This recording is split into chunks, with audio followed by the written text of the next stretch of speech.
Bonjour Delphine Lafont. Bonjour Marceau, Oui, c'est mon nom de ça scène. va?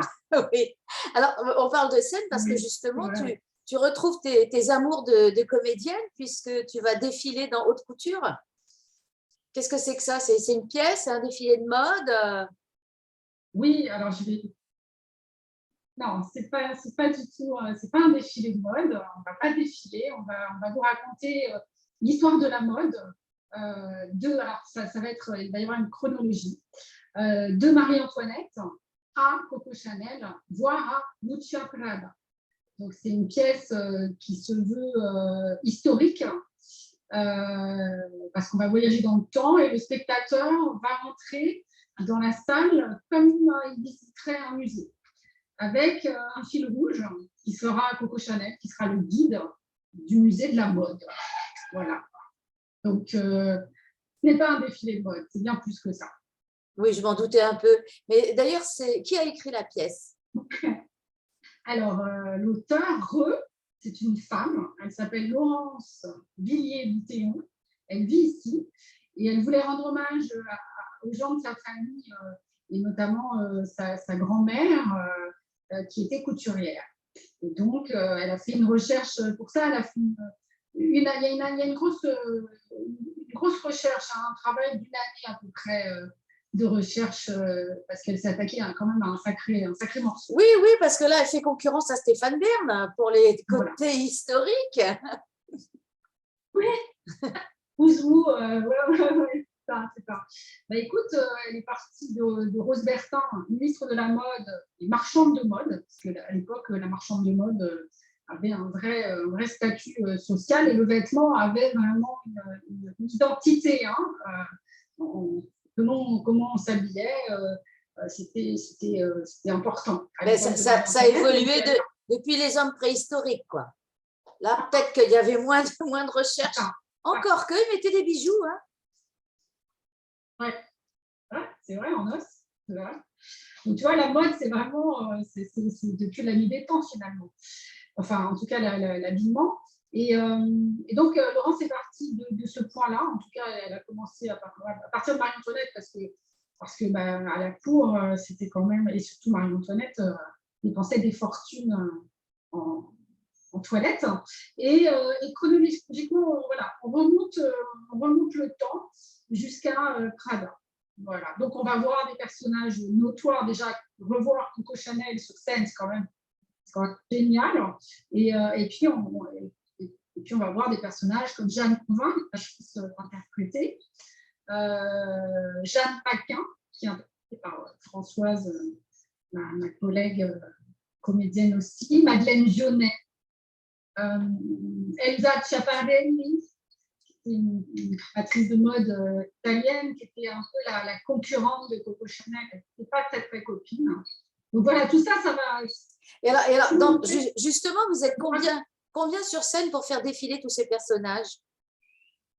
On est 4 comédiens pour 23 personnages. Oula. Donc, il y a du boulot. Moi, j'en ai 7. Françoise en a 4. Et Laurent fait tous les rôles maintenant. Oui, parce qu'il y a eu des hommes dans la mode aussi. Et alors, comment tu vas faire là pour 7 personnages? C'est énorme comme texte à apprendre. Tu t'y perds pas dans les personnages? Moi aussi, je suis un peu schizophrène en ce moment. Oui, si. C'est beaucoup de boulot. C'est beaucoup de boulot, beaucoup d'amusement parce qu'il faut garder l'amusement et la rigueur du travail.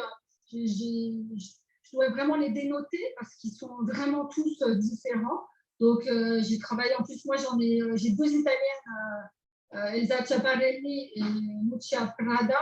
Donc, il a fallu bosser les accents et je suis nulle en accent. Mais tout ce travail, il suffit de le vouloir, s'amuser et de le voir et de bosser. Et on finit par trouver, j'espère, le juste ton. Alors, est-ce que pas tomber non plus dans la. Ben oui, dans la caricature non plus. Oui, les accents, c'est compliqué toujours. Hein. Mais en revanche, est-ce que vous allez changer de costume? Ouais. Oui, il y a des changements de costume. Il y a une centaine de pièces, tout confondu. Hein, je ne parle pas de voilà. on a à chaque personnage, on a un costume chacun. Voilà, plus perruques, Les les ornements. accessoires, oui. Oh là, mais ça va être chaud, chaud, chaud dans les coulisses là pour vous aider à vous changer. Vous avez du Oui, monde? ouais, ça va être chaud. Pour l'instant, on va se gérer, s'auto-gérer. Donc, pareil, il va falloir ça va être une vraie chorégraphie en backstage, de rentrer, de sortir, de mettre les perruques, les jupes, etc. etc. Ouais, je connais ça. Quand on fait nos spectacles et qu'on doit se changer et se déguiser, il faut que ça aille vite, quoi. Surtout quand les costumes sont un peu compliqués. Ouais, ben oui. Et puis là, oui, on a quand même pas mal de costumes qui sont arrivés des quatre coins du monde, qui sont des reproductions de costumes existants. Laurence a été vraiment signé un point d'honneur quand on fait une pièce qui s'appelle Haute Couture. On ne pouvait pas s'habiller chez Fiesta. Voilà, elle a un peu de matière, c'est le cas de le dire. Et alors, toi, as-tu un ou deux personnages préférés parmi ceux que tu vas incarner? Ah ben oui, moi je les aime tous, mais c'est vrai que j'ai de l'affection pour Elsa Schiaparelli parce que j'ai une super scène avec Salvatore Dali. Alors, carrément, nous avons Monsieur le Moustache. Ouais. Oui, Monsieur Moustache, tout à fait. Donc, j'ai une scène avec Salvatore Dali parce que Dali et Elsa Schiaparelli créent des modèles ensemble, des robes. Ils avaient une vraie folie parce qu'ils sont perchés. Voilà, c'est deux personnages perchés total.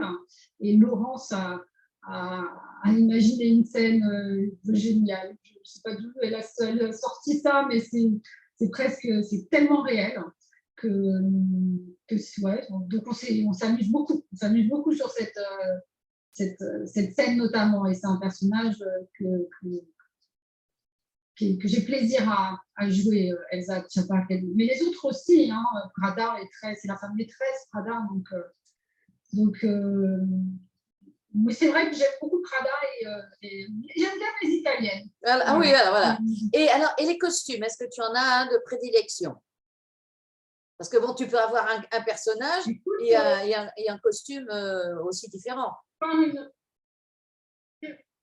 robe avec un panier, la robe de Marie-Antoinette, les perruques, c'est un truc, voilà. Donc, j'aime beaucoup mon premier costume. Mais je ne peux pas trop divulguer, je ne vais pas non plus. Mais déjà, ça nous donne bien envie. Donc, est-ce que tu peux rappeler les dates? Oui, j'espère. Alors, les dates, c'est le 27, 28, 29, 30 janvier au Petit Théâtre de la Maison de la Culture. Les places sont en vente en ligne, sur ticketpacifique.ps, dans les carrefours. Et notre production, Stéphane Plus de Rouge, donc, met à disposition des tests antigéniques gratuits pour les gens qui ne sont pas vaccinés, par exemple, qui n'ont pas le pass sanitaire, voilà, des tests à l'entrée qui sont gratuits. Oui, parce que malheureusement, on est rattrapé par cette pandémie. Ça, c'est bien. Mais là, c'est bien, on va attraper le virus de la mode et ça sera parfait. C'est ça, tout à fait. Donc, on se donne rendez-vous à partir du jeudi 27, c'est ça? Ouais. Eh bien, écoute. Ouais, jeudi 27, la première, le jeudi 20. Bon, ben, je te remercie, Delphine. À bientôt. On se verra là-bas. Ciao, ciao.